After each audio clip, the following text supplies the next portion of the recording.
Hi, my name is Ebony Nyoni, and I am the co-founder and key organizer of Black Lives Matter Vermont. This is our first show, and I'm with you today along with Maria, Omega, Tiffany, and Mikhayla, and they're our guests for today. First, before we begin, I would like to start with reading some of the principles of Black Lives Matter Vermont. Black Lives Matter Vermont is a growing network of individuals, families, and businesses invested in the liberation of Black Vermonters and the deactivation of systemic racism endured by all people of color in our state. Black Lives Matter Vermont is an official nonprofit organization recognized by the state of Vermont, is in close communication with the National Black Lives Matter organization, and is in the process of becoming an official national chapter. Black Lives Matter Vermont shares the same vision with the national movement and has a local vision as well. We identify as a peaceful, nonviolent movement. The premise behind our existence is to stop the violence against Black people. So, thank you.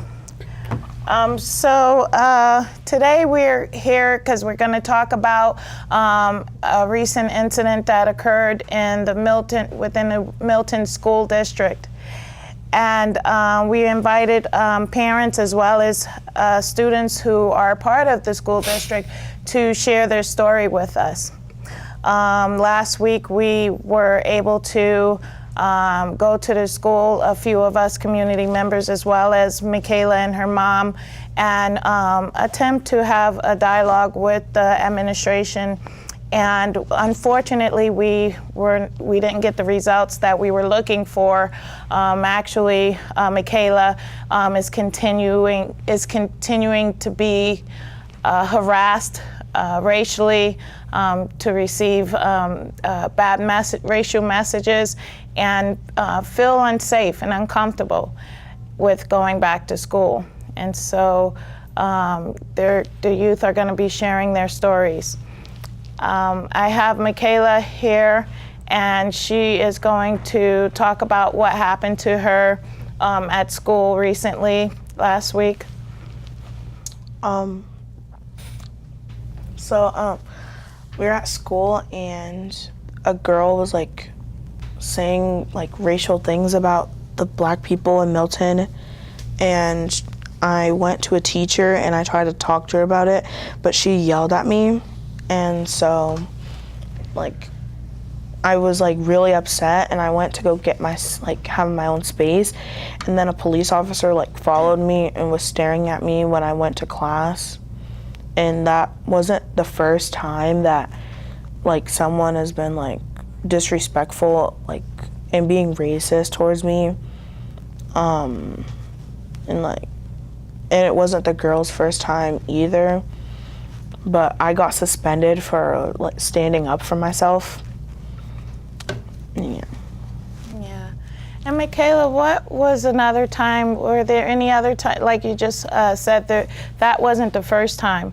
Can you tell us about another time, for instance, that you were violated and you went for help and did not receive it from a teacher?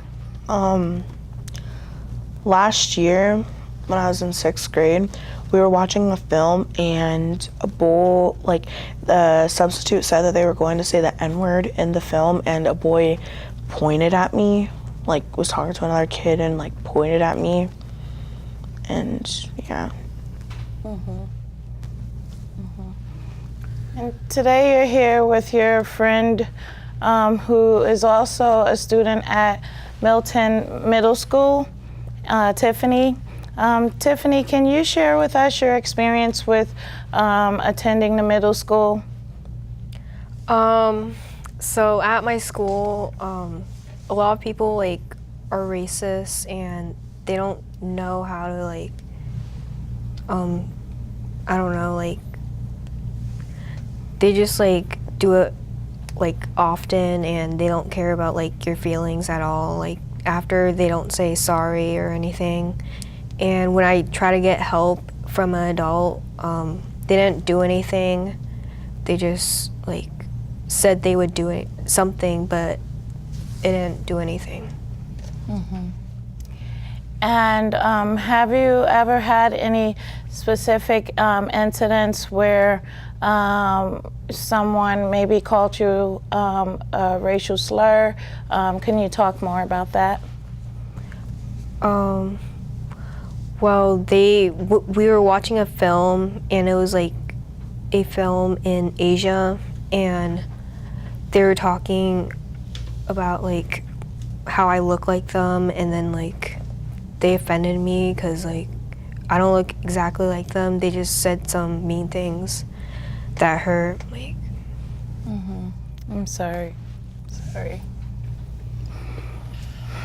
As you can see, the reason why Black Lives Matter stepped into the picture is not because we just need something to do, but it's because a lot of young people are hurting, really hurting around racism in Vermont schools.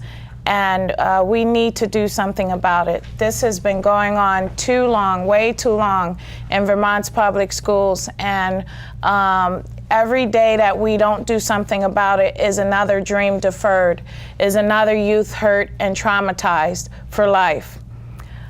So now I would like to talk to Mikhayla's parent about how she felt with the scenario that happened recently. Maria, can you share with us how you felt about what happened to your daughter? Sure.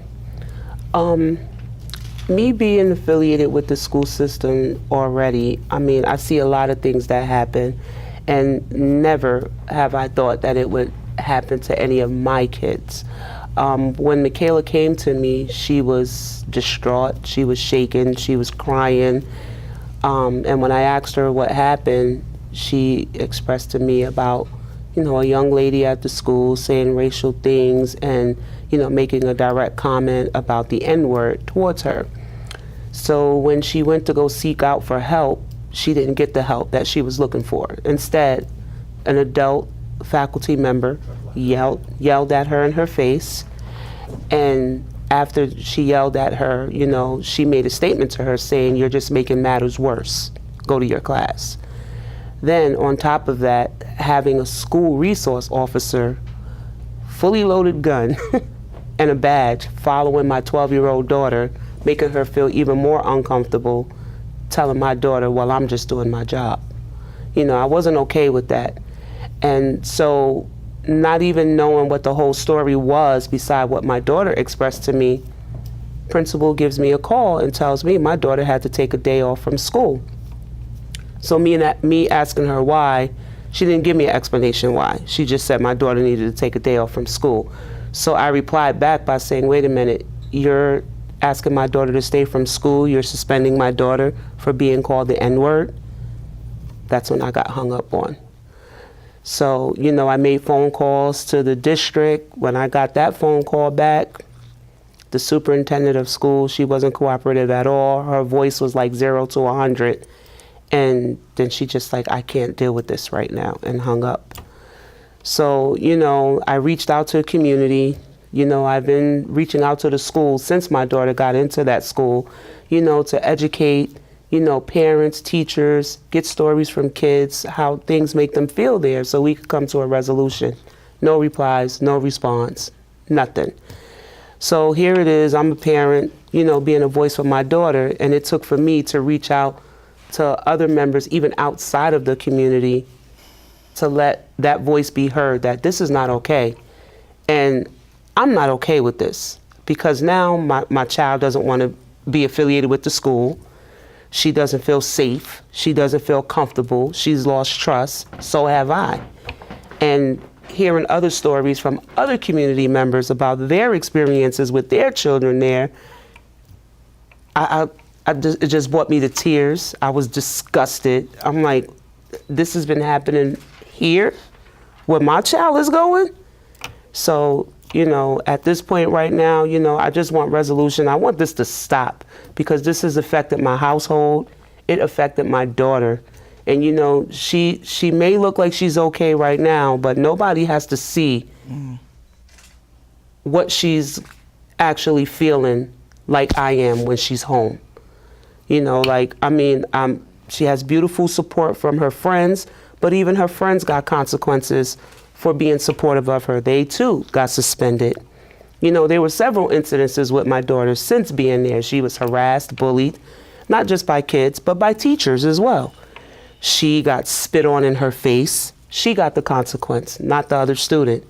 Now it's this. You know, this has got to stop. I'm outraged. This has got to stop. You know, there needs to be a really important piece to educate these people. And racism, you're not born with that. You are taught that. So this is where we need to say, okay, this needs to stop. Let's educate these folks. Mm-hmm. I hear you, Maria, and something interesting from when we participated in the meeting last week with the superintendent was in hearing the stories from the young women. I was just I was totally shocked that these instances were occurring and that the superintendent was sitting there receiving the stories and still in a state of denial, still not producing a solution, and still, you know, not really affirming the young women who were there.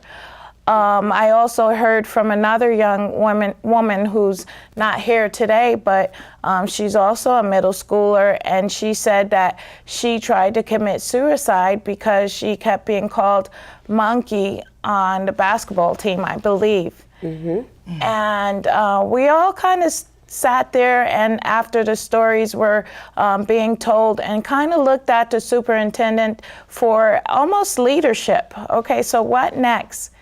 And that was not provided to us, which is why we call for the resignation of the superintendent, Ann Bradshaw, because we don't feel like she's qualified or capable to handle this scenario.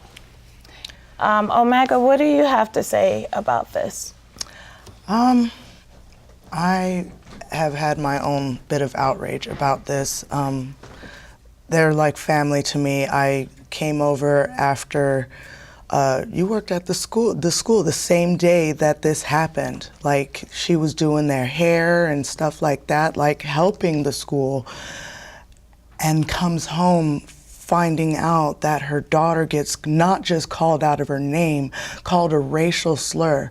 It's 2017, first of all. This needs to stop. It's not an isolated incident. Obviously, people are coming in from the community sharing their own version of their own story of having to go through this themselves. We need to come to a solution. We need to be willing to have a dialogue so this doesn't happen. Any parent of color right now is feeling this. I have kids. You have not just Mikhayla, but other kids as well that have to endure this. My kids are younger. I don't want to have them experience this themselves. I would be outraged. I am outraged for Maria. I also came to your house after the news left and saw a horrible text message that Mikhayla received. I'm not going to specify what was said, but it was enough that something needs to be done about this. Mm-hmm. And that's really how I feel at this point. Mm-hmm. So that's another thing. It's like after Mikhayla had that experience with not going through the restorative justice process, she also went home to discover that one of the students had sent a Snapchat with a racial slur written on her arm related to the event that day. And so that's very disappointing. Yeah. So, and they're getting away with it, and she's the one being penalized. She's a very good student. She's an artist. She does well in school. I know and believe that she didn't cause this trouble, and something needs to be done about this. I totally agree that something needs to be done.